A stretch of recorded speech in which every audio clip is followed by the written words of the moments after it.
अस्सलामुअलैकुम। घरदारी with tricks के channel पर वेलकम करती हूँ आपको। घरदारी के हवाले से देने वाली हूँ कोई टिप्स कि कैसे हाउसवाइफ अपने घर को हर वक्त क्लीन एंड टाइडी रख सकती हैं, किचन को किस तरह आप अपने मैनेज कर सकती हैं।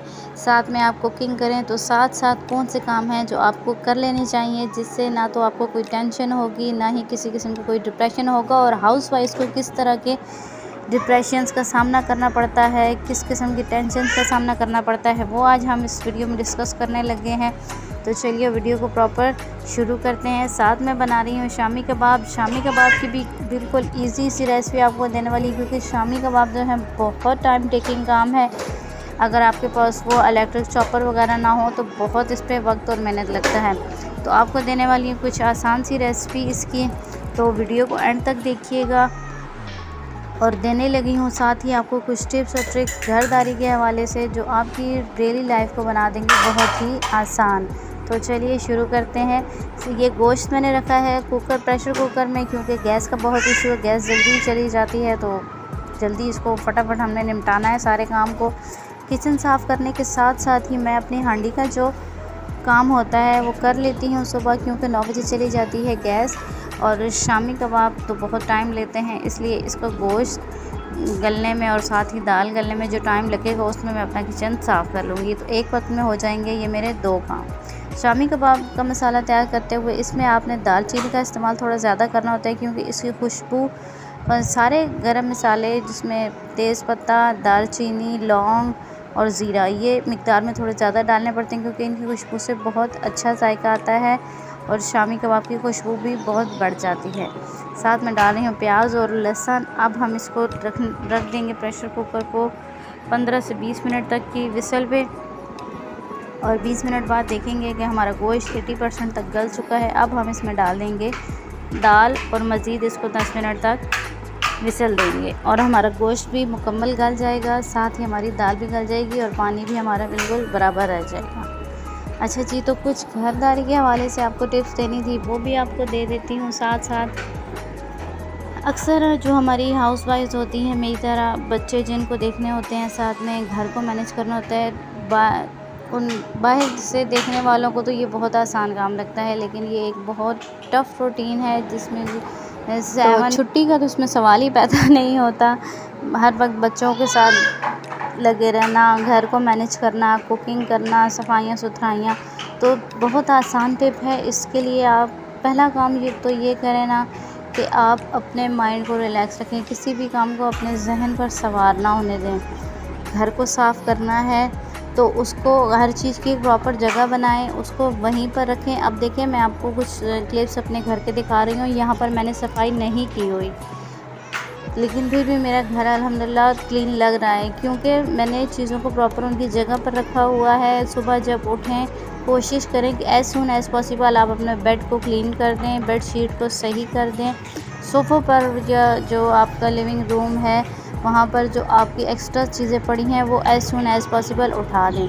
बहुत से ऐसे घर भी देखे जाते हैं कि जहाँ दरवाज़े, फर्श, खिड़कियाँ, दीवारें, सारी चीज़ें चमक रही होती हैं, लेकिन घर फिर भी अनटाइडी लग रहा होता है। किस वजह से? कि वहाँ मेस बना हुआ होता है, बच्चों के खिलौने वगैरह गिरे होते हैं। मेरे घर में भी छोटे बच्चे हैं, हर वक्त खिलौनों के साथ खेलते नहीं हैं, लेकिन गिराते ज़रूर हैं, फैलाते ज़रूर हैं। तो मैं कभी उनसे उठवाती हूँ, कभी खुद साथ उनको कहती हूँ कि आओ मिलकर खिलौने उठाती हूँ, क्योंकि बच्चे हर वक्त आपकी बात ये नहीं मानते कि हर वक्त वो खिलौने उठाएं।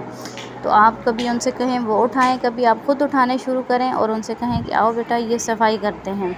अच्छा, ये शामी कबाब के लिए देखें, सारे मिक्सचर को कूटना सिलबट्टे पर बहुत टाइम टेकिंग काम होता है। तो इसके लिए एक टिप ये है कि इसमें से गोश्त की जो बोटियाँ हैं, आपके पास चिकन हो या बीफ हो, जो भी हो, उसको आप अलग कर लें और इसको आप सिलबट्टे पर कूट लें। बाकी जो दाल रह जाती है इसको हम जो हमारा घोटना होता है, जिसके साथ हम अपनी हलीम वगैरह घोटते हैं, उसके साथ घोट लें, बहुत आसानी से हो जाएगा। बाकी जो कसर रह जाएगी वो हम चम्मच के साथ कर लेंगे, या आप आके मेरी वीडियो फर्दर देखती जाएँ तो आपको समझ आ जाएगी। अच्छा, दूसरी एक बात किचन के बारे में एक टिप देनी है कि कुकिंग के साथ साथ जो बर्तन हमारे गंदे हो रहे हैं, छुरी, प्लेट या और थोड़े बहुत जो बर्तन हों, कोशिश करें कि कुकिंग के साथ साथ उनको धोते जाएं। अपनी स्लेब को हर दफ़ा रोटी बनाने के बाद फ़ौरन साफ़ कर लेना, तो आपके किचन में कोई चूंटियाँ आएंगी, कोई कीड़े मकोड़े आएंगे और ना ही अनटाइडी लगेगा। क्योंकि जब तक आपकी स्लेब गंदी रहेगी आपका पूरा किचन गंदा लगता रहेगा। आपका सिंक अगर भरा हुआ है तो भी आपका किचन अनटाइडी दिखेगा। इसलिए बर्तन जब इकट्ठे करके धोने हैं तब भी आपने ही धोने हैं, थोड़े थोड़े धोने हैं तो भी आपने धोने हैं। तो कोशिश करके साथ साथ बर्तन धोने की आदत बना लें। रात को सोते हुए ज़रूर अपना किचन साफ़ करके सोएं, बर्तन धो के सोएं। सुबह आपको किचन अगर अच्छा साफ़ सुथरा मिलेगा तो आपका माइंड सुबह ही एक फ्रेश स्टार्ट लेगा। कपड़े धोने की रूटीन अगर आपकी 8 दिनों बाद है, संडे के संडे धोने की है, लॉन्ड्री डे रखा हुआ है आपने कोई, तो उसको भी चेंज करें।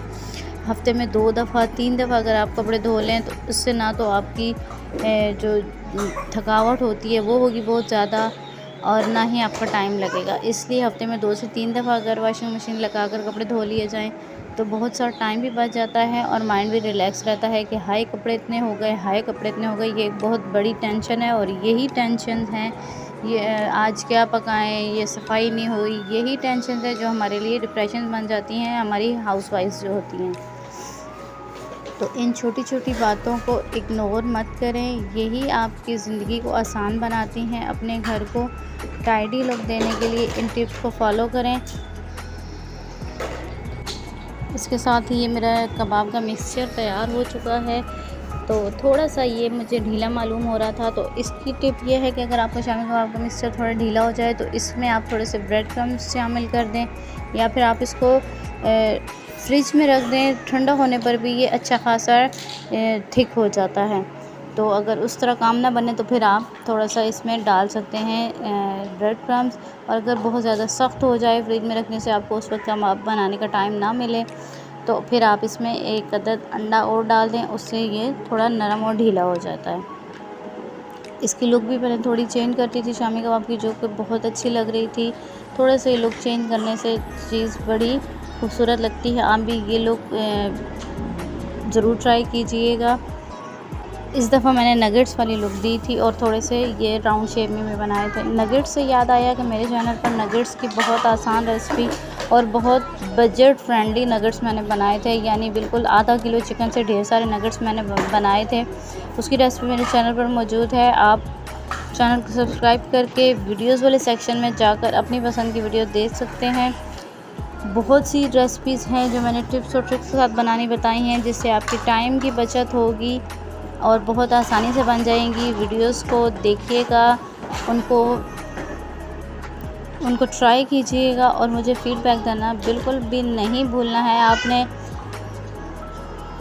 मज़ीद अच्छी वीडियोस के लिए चैनल को सब्सक्राइब करके इस वीडियो को लाइक कर दीजिएगा। अगर आपको वीडियो ना अच्छी लगे, मेरी ये टिप्स और ट्रिक्स जो हैं आपको नहीं अच्छी लगी तो भी डिसलाइक का बटन भी उसी के साथ है, आप उसको प्रेस कर दीजिएगा। कोई आपके पर ज़बरदस्ती नहीं है, लेकिन अगर वीडियो अच्छी लगे, कोई भी टिप और ट्रिक मेरी अच्छी लगे तो लाइक ज़रूर कर दीजिएगा। अच्छा सा कमेंट करके मेरी हौसला अफजाई कर दीजिएगा। अपना रखिएगा बहुत सा ख्याल और मुझे रखिएगा दुआओं में याद। फिर मिलते हैं किसी और ऐसी ही वीडियो में जिसमें दूंगी आपको इंशाल्लाह मज़ीद टिप्स और ट्रिक्स। तो दीजिए मुझे इजाज़त अगली वीडियो तक। तब तक के लिए अल्लाह हाफिज़।